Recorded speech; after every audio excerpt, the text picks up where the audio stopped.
Hello, everybody. This is Mike Am speaking. It's been a long time since we're on a break from John Lithgow books. So here's the legend. Today we're going to read you a story called Mahalia. Mahalia Mouse Goes to College, narrated by John Lithgow. Yep, by John Lithgow. Yep. Okay, you ready? Go ahead. Mahalia Mouse Goes to College by John Lithgow. The skies of September were bursting with rain, pelting the old dormitory. It filled every gutter and choked every drain. Chapter 1 of Mahalia's story. A family of mice huddled up to keep warm. Their basement was flooded with water. The mother peered out at the furious storm, then turned and addressed her young daughter.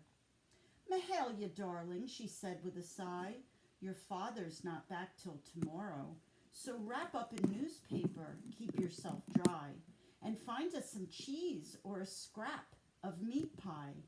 The children are starving, the babies may die." Then she faltered, consumed by her sorrows.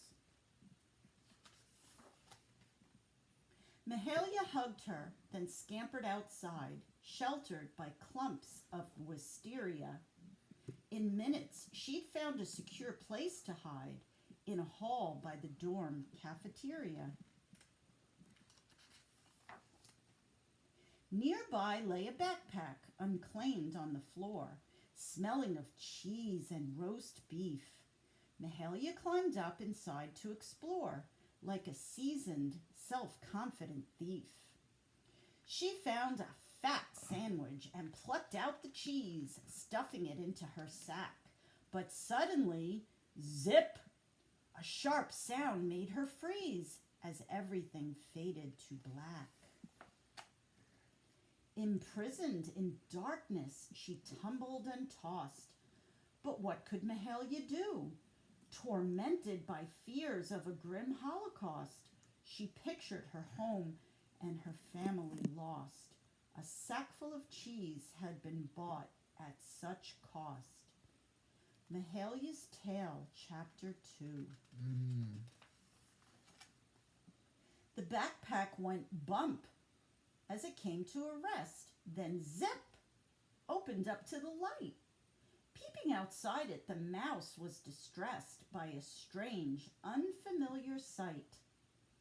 A room unlike any she'd been in before, full of rows upon rows of young students. In terror, she beat a retreat to the door, repenting her recent imprudence. See, that's why she's playing.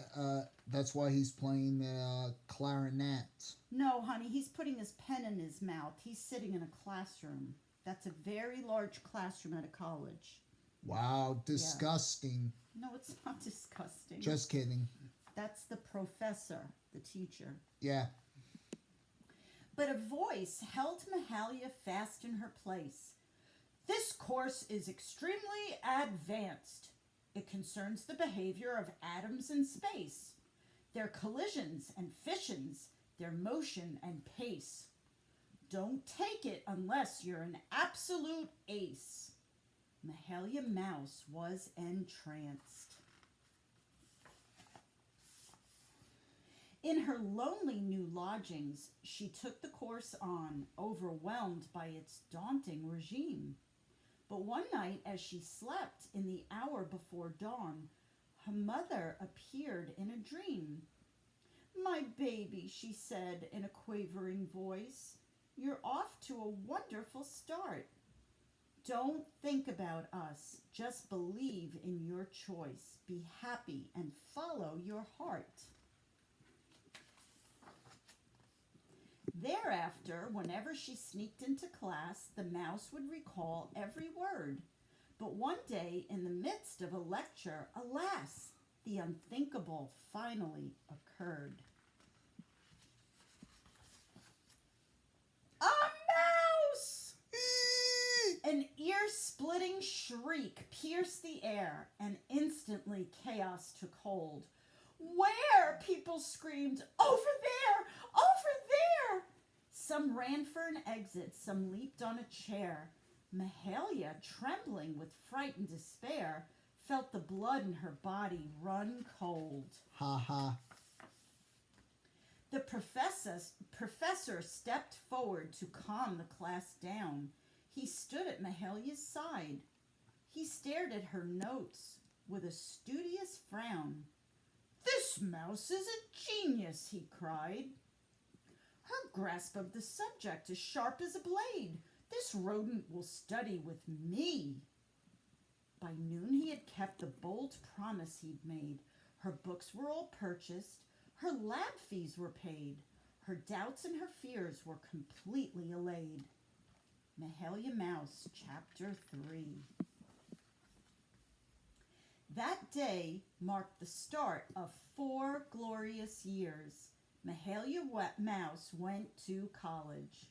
Admired and respected by all of her peers, she gathered a broad range of knowledge. Along with her major, she dabbled in art, in history, math, and zoology. But one course especially captured her heart, the basics of human psychology. Activities, too, filled Mahalia's days. For no shrinking violet, she. Fencing and football, recitals and plays, glee club and squash, a brief square dancing phase. At the end of 4 years of achievement and praise, it was time to receive her degree. Daddy, can you lower your voice? We're trying to read a story. It's okay.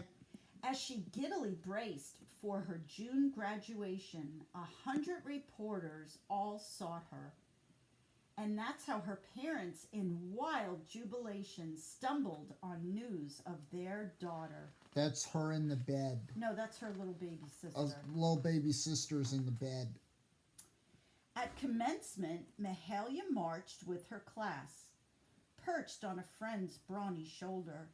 Thousands of well-wishers saw the mouse pass, craning their necks to behold her. This is called a high school diploma.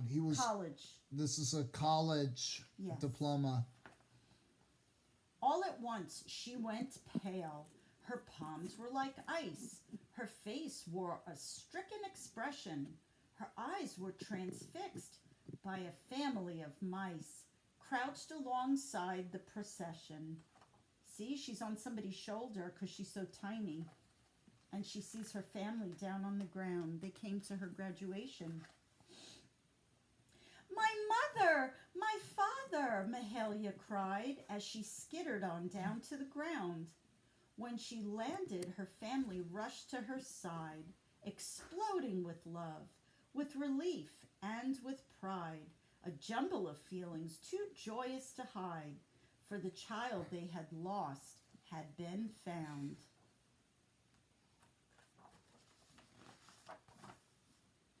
And so we take leave of Mahalia's tale, a story of stout self-reliance, an epic account on a miniature scale of a mouse who set forth on life's bumpy trail and succeeded by simply refusing to fail. Mahalia, Bachelor of Science. The end. I don't think there's anything on that page. I guess not. That's the end. All right. To the Harvard College class of 2005, J.L. John Lithgow. Yeah. Okay. What a cute little story. Yeah, I agree. And stay tuned for the results, which will be the CD system. We'll hear John Lithgow read it. Yeah, this is me signing off.